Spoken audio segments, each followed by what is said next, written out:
आजकल social media पर अलग अलग सेक्शन के लोग सक्रिय हैं। कुछ मुस्लिम एक्टिविस्ट हैं, कुछ लोग हैं जो एससी और एसटी की बात करते हैं। उन्हीं में से एक बड़ा नाम है प्रोफेसर दिलीप मंडल का। प्रोफेसर दिलीप मंडल पूरे देश में कहीं पर भी अगर दलितों के ऊपर मजालिम होते हैं, कोई किसी तरह की वारदात सामने आती है, तो उनके ज़रिए ज़बरदस्त आवाज़ उठाई जाती है और उनको फॉलो करने वाले लाखों की संख्या में दलित हैं, मुसलमान भी उनको फॉलो करते हैं। लेकिन एक बात जो बार बार कही जाती है इस ताल्लुक़ से कि दलितों की और मुसलमानों की एकता होनी चाहिए, या दलित और मुसलमान मिलकर के किसी भी पार्टी को नुकसान पहुंचा सकते हैं, मिलकर के किसी को भी सरकार तक पहुंचा सकते हैं। लेकिन कुछ लोग हैं जो इसके ख्वाह हैं कि आपस में इत्तेहाद होना चाहिए, लेकिन कई बार दलित नेताओं के ज़रिए इस तरह की हरकतें पब्लिक में सामने आती हैं, जिससे ये जाहिर होता है कि ये लोग दिल से मुसलमानों के साथ नहीं हैं। और जब वक्त आता है, अक्सर इस तरह की चीज़ें सामने आती हैं, जब फसादात होते हैं, तो उसमें किस तरह का रवैया दलितों का रहता है वो बताने की ज़रूरत नहीं है, उसको ज़्यादा डिटेल में जाने की ज़रूरत नहीं है। लेकिन दिलीप मंडल जैसे लोग जो अपने आप को प्रोफेसर कहते हैं, जब मामला आता है मुसलमानों के ऊपर बढ़ते हुए मजालिम का, और उस चीज़ को लेकर अगर कोई कुवैत का शेख, अगर कोई सऊदी अरब का शेख, अगर कोई इस्लामिक कंट्री का कोई व्यक्ति उस पर आवाज़ उठाता है, अगर ट्वीट करता है, तो प्रोफेसर मंडल उसको रोकते हैं और ये कहते हैं कि ये हमारा अंदरूनी मामला है, आपको बोलने की ज़रूरत नहीं है। लेकिन जब पेशाब कांड आता है मध्य प्रदेश में, तो उसके बाद प्रोफेसर मोहतरम ट्वीट करते हुए उसमें यूएनओ को भी और उसके अलावा यूनाइटेड नेशन के साथ साथ और बहुत सारी इंटरनेशनल तंजीमों को टैग करते हुए उनसे इंटरवीन की बात करते हैं। आइए मैं आपको ये दोनों ट्वीट आपको स्क्रीन पर दिखाता हूं। पहला ट्वीट आप प्रोफेसर मंडल का देख सकते हैं।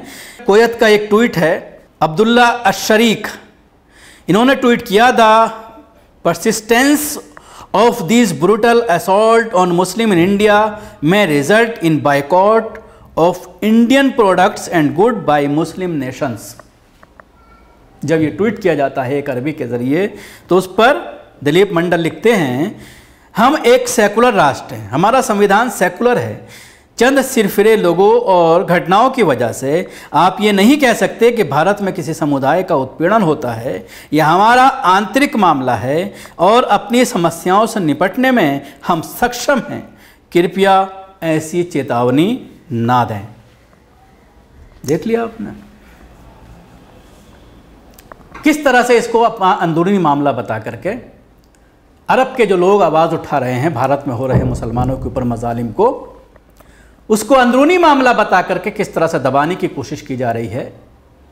तो कोई फ़र्क नहीं है, चाहे वो किसी भी जात से ताल्लुक़ रखते हों, एससी एसटी के हों, लेकिन नफ़रत मुसलमानों से किस कदर है।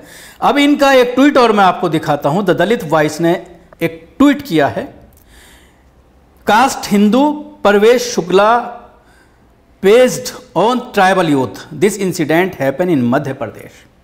इसको रिट्वीट करते हुए दिलीप मंडल लिखते हैं, I seek the intervention of the UN and UN human rights and rapporteur ORHS Asia in the matter at the rate of HRW, at the rate of Shivraj Chauhan, at the rate of doctor Narottam Mishra, please act. कितने लोगों को, कितनी बाहर की संस्थाओं को, पहली UN, दूसरा UNHRC, दूसरा रिपोर्ट URA और चौथा OHCRA एशिया। ये 4 बड़ी इंटरनेशनल संस्थाएं हैं जिनको दिलीप मंडल ट्वीट करके उनसे इंटरवीन की बात करते हैं और उनसे ये कहते हैं कि इस मामले में संज्ञान लिया जाए। तो मंडल साहब, जब मुसलमानों की बात आती है तो मामला अंदरूनी हो जाता है, और जब आपकी किसी दलित की बात आती है तो फिर आप उसको UNHRC से लेकर यूनाइटेड नेशन से लेकर के एशिया की संस्थाओं तक आवाज़ पहुंचाते हैं, एक्शन की बात करते हैं, तो आखिर ये दोहरा रवैया क्यों, दोहरी नीति क्यों? ये एक बड़ा सवाल है जो सोशल मीडिया पर प्रोफेसर साहब के इस ट्वीट के बाद लोग सवाल कर रहे हैं। तो देखा आपने किस तरह से ऐसी जहनियत के लोग अपना जहर फैलाते हुए सोशल मीडिया पर लगातार सक्रिय हैं, और इनको फॉलो करने वाले लाखों की संख्या में मुसलमान भी हैं जो ये समझते हैं कि जब उनके ऊपर जुल्म हो रहा है, जब उनकी बात नहीं पहुंच रही, तो ऐसे बड़े बड़े ट्विटर हैंडल जो है उनकी बात पूरी दुनिया तक पहुंचाने का एक माध्यम बनेंगे। लेकिन किस तरह की हरकतें इन लोगों के ज़रिए की जा रही है उससे आप अंदाज़ा लगा सकते हैं। शुक्रिया, आपको हमारी कोशिश कैसी लगी ज़रूर बताएं। हमारे यूट्यूब चैनल को सब्सक्राइब करना ना भूलें, इसके साथ ही बेल आइकन ज़रूर दबाएं। अगर आप ये वीडियो फेसबुक पर देख रहे हैं तो पेज को लाइक करें, उसके साथ ही फॉलो भी करें।